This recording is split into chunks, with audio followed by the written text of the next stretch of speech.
সাম্প্রতিক সময়ে দেশের সর্ববৃহৎ এবং প্রথম সারির গণমাধ্যম প্রথম আলো এবং দি ডেইলি স্টার, এই দুই শীর্ষ গণমাধ্যমের উপর যে ন্যাক্কারজনক ধ্বংসযজ্ঞ চালিয়েছে, মানুষের অধিকার, মৌলিক অধিকার, যে গণমাধ্যমের উপর যে ধ্বংসযজ্ঞ চালিয়েছে, বাংলাদেশকে যারা কখনোই একটি স্বাধীন সার্বভৌমত্ব রাষ্ট্র ও মানবাধিকার, মানুষের মৌলিক অধিকার থেকে বঞ্চিত করার জন্য যে ধ্বংসযজ্ঞ চালিয়েছে, যারা এই দেশকে অস্থিতিশীল করিয়ে সাম্প্রদায়িক দাঙ্গা লাগিয়েছে, যারা দেশকে মৌলবাদী রাষ্ট্রে পরিণত করতে চায়, তারা আজ এই বাংলাদেশে অস্থিতিশীল করে যাচ্ছে দিনের পর দিন। তার ওই ধারাবাহিকতায় দেশের শীর্ষস্থানীয় গণমাধ্যম প্রথম আলো, দি ডেইলি স্টারে একসাথে যে হামলাযজ্ঞ চালিয়েছে, তার সাথে সাথে ভারতীয় হাই কমিশনারে চট্টগ্রামে সেখানে হামলা চালিয়েছিল অনেক দুষ্কৃতকারী। সেই রাতেই তাদের সাথে সংঘর্ষে কিছু দুষ্কৃতিকারীকে আটক করেছে পুলিশ। দেশে যে দাঙ্গা লাগানোর যে বিশাল একটি পায়তারা চলছে, কিছু মৌলবাদী গোষ্ঠী যারা দেশকে অস্থিতিশীল করে মৌলবাদী রাষ্ট্রে পরিণত করতে চায়, দেশের অসাম্প্রদায়িক রাষ্ট্রকে সাম্প্রদায়িক হত্যাকাণ্ড চালিয়ে যারা দেশকে অরাজকতার সৃষ্টি করতে চায়, যারা দেশকে মৌলবাদী রাষ্ট্রে পরিণত করতে চায়, তারাই আজ দেশে হত্যাযজ্ঞ চালিয়ে যাচ্ছে, ধ্বংসযজ্ঞ চালিয়ে যাচ্ছে, দেশের গণমাধ্যমের স্বাধীনতা কেড়ে নিচ্ছে এবং সত্য বলাকে গলা টিপে হত্যা করে যাচ্ছে একের পর এক। তারা এমনভাবে মব সৃষ্টি করে যাচ্ছে, যারা মানুষকে আতঙ্কিত করে যাচ্ছে, নিরাপত্তাহীনতায় ভুগছে প্রতিটি মানুষ। দেশের সাধারণ মানুষ আজ আতঙ্কিত, দেশের মানুষ আজ নিরাপত্তাহীনতায় ভুগছে। বৈষম্য বিরোধী আন্দোলনকে কেন্দ্র করে আজ দেশের সর্বশ্রেষ্ঠ বৈষম্যের ধান প্রান্তে প্রতিটি মুহূর্ত যেন আমাদের ছুঁয়ে যাচ্ছে। দেশকে হত্যাযজ্ঞ চালিয়ে যাচ্ছিল একই মতাদর্শের মানুষ আজ দেশকে অস্থিতিশীল করে, অরাজকতা করে একের পর এক ধ্বংসযজ্ঞ, হত্যাযজ্ঞ চালিয়ে যাচ্ছে।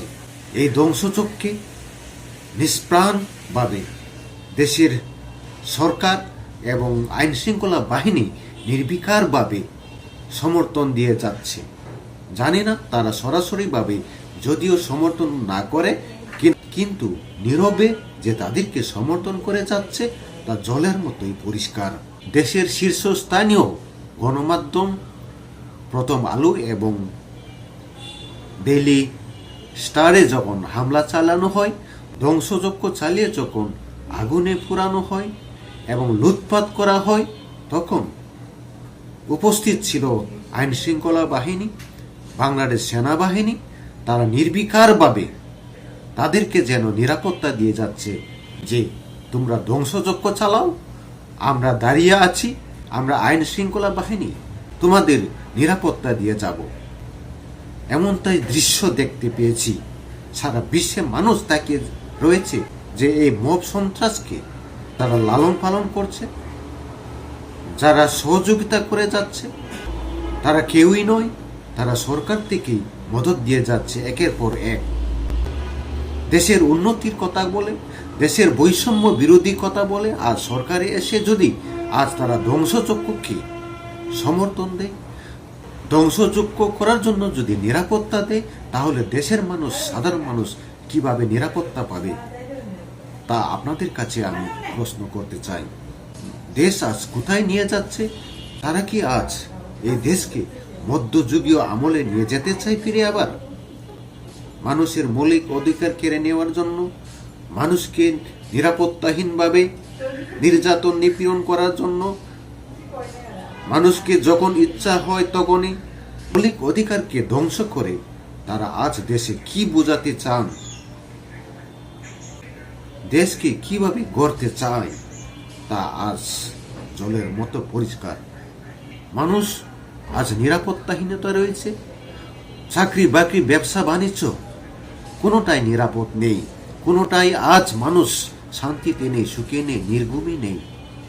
কেন আজ এই দেশের মানুষের অধিকারগুলো কেড়ে নিয়ে যাচ্ছে কিছু স্বার্থান্বেষী মহল আজ নিজের স্বার্থ সিদ্ধি করার জন্য, দেশের মানুষের অধিকারগুলো করবে করার জন্য একের পর এক ধ্বংসযজ্ঞ, হত্যাযজ্ঞ চালিয়ে তারা দেশকে কোন রাষ্ট্রে পরিণত করতে চায়।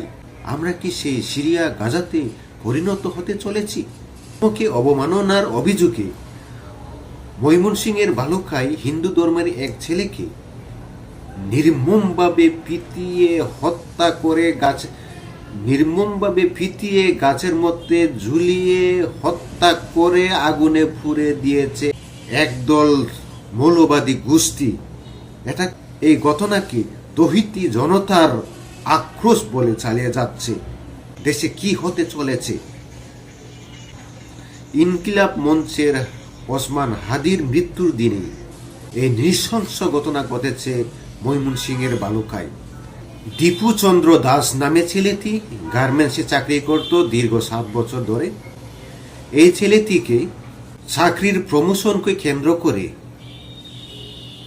তার উপর একটি প্রমোশনকে এই ছেলেটির চাকরির প্রমোশনকে কেন্দ্র করে একটি বাক বিতণ্ডা হয়। সে বাক বিতণ্ডাকে কেন্দ্র করে এ ধরনের অপবাদ দিয়ে ধর্ম অবমাননার নামে তাকে প্রথমে অফিসে নিয়ে চাকরিচ্যুত করে, তারপরে তাকে পুলিশে দেওয়া হয়। পুলিশ থেকে নিয়ে তাকে জনগণ রাস্তায় নিয়ে পিটিয়ে গাছের মধ্যে ঝুলিয়ে নির্মমভাবে আগুনে পুড়িয়ে হত্যা করা হয়। এই নির্মম পরিহাস দেশের জন্য কলঙ্ক অধ্যায়। আজ মানুষের মৌলিক অধিকার, মানবাধিকারগুলো কোথায় আজ লুটিয়ে পড়েছে? এই নরপিশাচগুলি কিভাবে নৃশংসভাবে হত্যা করা হয় ধর্মের অপবাদ দিয়ে, অথচ তিনি কোনো ধর্মের কোনো অভিযোগের প্রমাণ কোনো দিতে পারে নাই।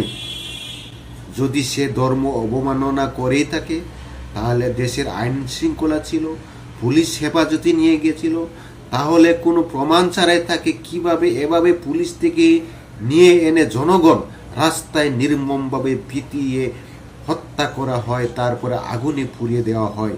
এ ধরনের ন্যাক্কারজনক ইতিহাস মানব জাতিকে কলঙ্ক করেছি।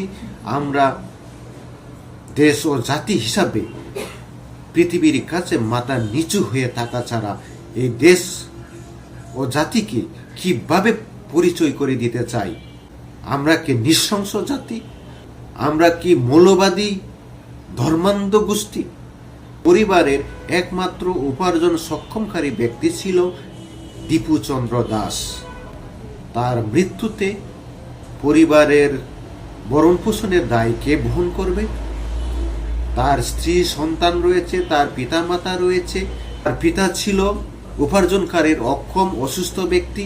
এখন সেই পরিবারে প্রতিটি মুহূর্ত আতঙ্ক, অনাহারে নির্বিঘ্নে কাটছে। এর দায় দেশ এবং জাতির এবং ঘৃণার ও লজ্জার। Thank you so much.